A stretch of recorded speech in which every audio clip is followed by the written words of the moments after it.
Hey everyone, today I have the exciting opportunity to take you all with me as I start learning how to can for the very first time. If you're someone who is tired of produce going bad quickly before you can use it, or you're looking to be able to provide your family with food that you know exactly where it came from, canning is right up our alley. So today I'm incredibly excited and blessed to be able to spend time with my grandma. Her name's Shelby. She's been canning items that she's grown from her garden for over 50 years now. So today, join us as we can some tomatoes. Stay tuned. I'm going to walk you through the entire process with me, and you too can learn how to be more self-sufficient. The very first thing we're going to do is sterilize all of the jars and the lids that we're going to be using to can today.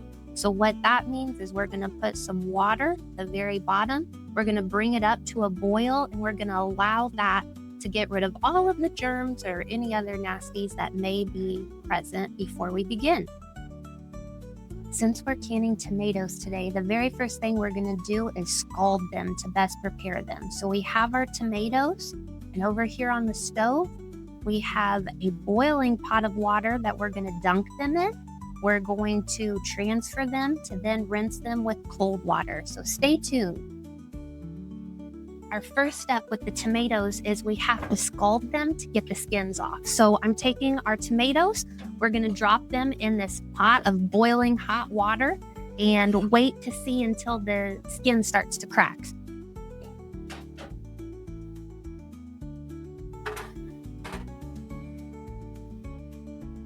We're going to fit as many as we can in our pot here. Is that good there? Yeah. Now we wait until they're ready to move to take to the cold water.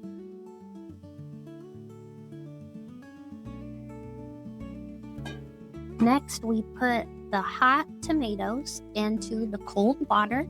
See how the skins are literally just starting to fall off. So next, we're going to take all the skins off and just discard those since we won't be needing them. I'm also going to take a knife and cut the pit out at the top just like this and start peeling all of the skin off and discard.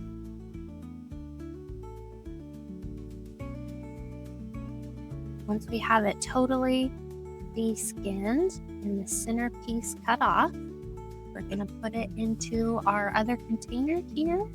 We'll be able to go on to the next step.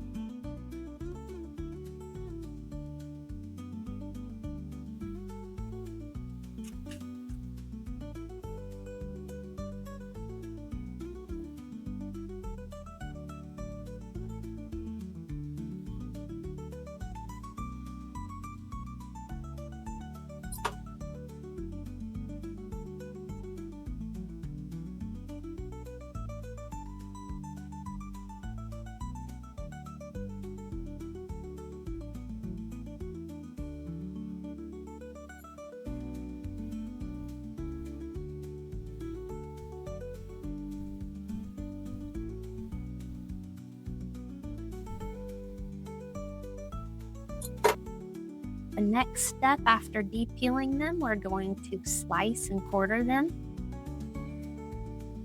Grandma truly makes it look easy. I'm letting you all see her because it is a lot more of a struggle for me to do it. So there's two main ways of how to can things. One is water bathing and one is using a pressure cooker. So Grandma's canner that we're using is a pressure cooker, but since some of us may just be using big pots, we're actually just going to do this in a water bath method. So I have the canner out here. To save some time with the water heating up, I'm going to take the water that we were previously boiling the tomatoes in to scald them, and I'm going to dump it into the canner. And then we're going to add cold water on top of it just to try to save some time on the heating process. So here's the water we were using to scald. I'm going to pour it into the canner.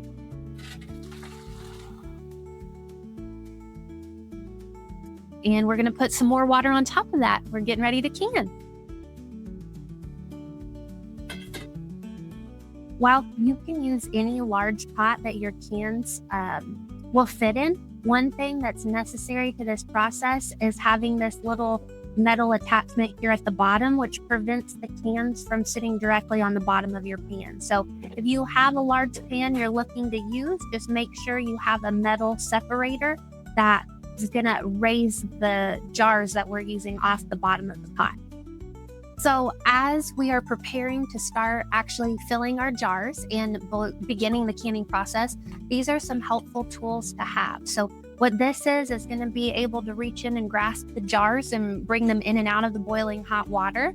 This is, I don't even know how old it is, but Grandma has it, and it's going to help with accuracy in filling our jars. So it's kind of like a mini funnel. And then this right here, she just told me, is actually off of an old spatula that she's been using for years. And this is going to help us, once we fill our jar, remove any air bubbles that's in it. So these are definitely 3 essential items to have with you before you begin. Okay, now it's time to start filling our cans. So we have a can that's been sanitized in our hot water. Now we're going to start filling it. We're going to get our little nifty thing here, which basically what it does is helps keep that lip clean while we're filling it. So we're going to start putting our tomatoes and the juice. We just kind of smash this by hand since our end goal is to make salsa out of this. So I'm going to continue to fill this up here. We have chunks and juice, which is really exciting. I'm going to fill it all the way up here. And what's important is we're going to leave a little bit of headspace in these. And headspace is the clearance between what you're putting in the can and the top of the lid. So we don't want to overfill it. So we want to leave between a 1/2 inch and inch of headspace. So I'm going to stop there for that one. We're going to take our little tool here. We're going to use this to get rid of the air bubbles. So I'm going to run it all around the outside of the can. But first, importantly, when you water bath foods, it's really recommended to do high acidity foods. Anything that's low in acidity, it recommends to pressure cook. So since we are water bathing these, we're going to take lemon juice and we're going to add it to our can. So it's 1 tablespoon for a pint and 2 tablespoons for a quart. So as a very last touch here, I'm just going to add this lemon juice to the top. And I'm going to add just a little bit more of the juice to fill it up here. Since I added some more, I'm going to make sure I get all of the air out one more time.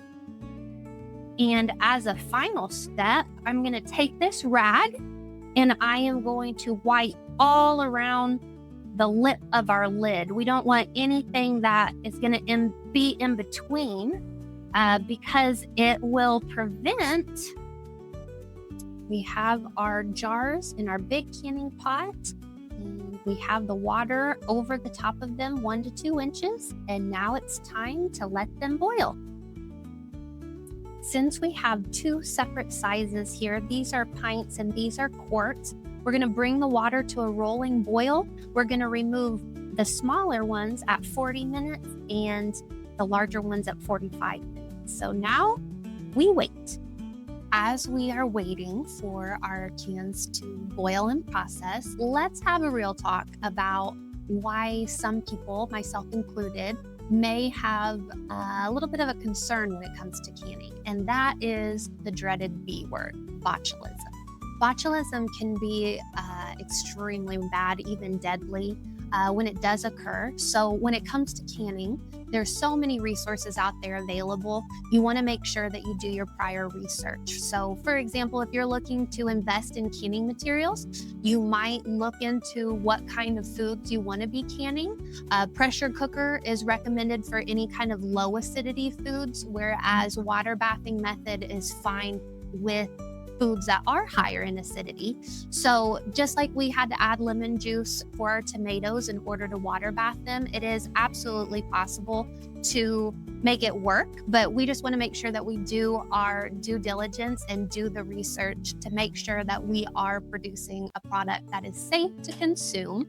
As well as, I guess I should mention with tomatoes, it is recommended that even after canning them, that you boil them upon opening before you consume them. So there's just little tips and guidelines, I guess is more the better word to say, that I am learning with you all how to best set ourselves up for success as we enter our canning journey. So again, don't be scared of botulism. Just do your due diligence, do your research, think about what kind of product you're wanting to can, and go from there. So again, canning is an excellent way to preserve your bounty that you can enjoy all year long, and not to mention keeps it nutrients rich and dense. So we're gonna finish up, letting our timer run out on our cans, and we'll get back to it.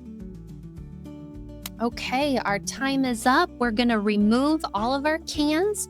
We're gonna set them on a towel here and cover them up and leave them undisturbed for 24 hours. Here they all are out.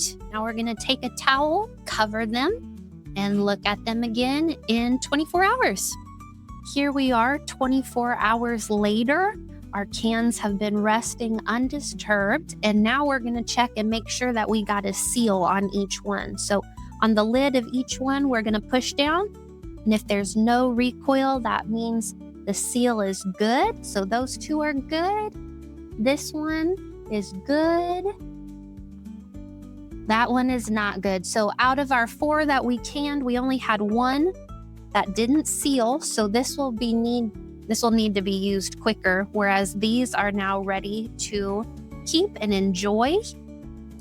Just as a final reminder here, make sure you do your research about the things that you're canning so you can best prepare it to be safely consumed. And canning is a wonderful opportunity to be able to keep and enjoy your produce all year long. Thanks so much for learning with me.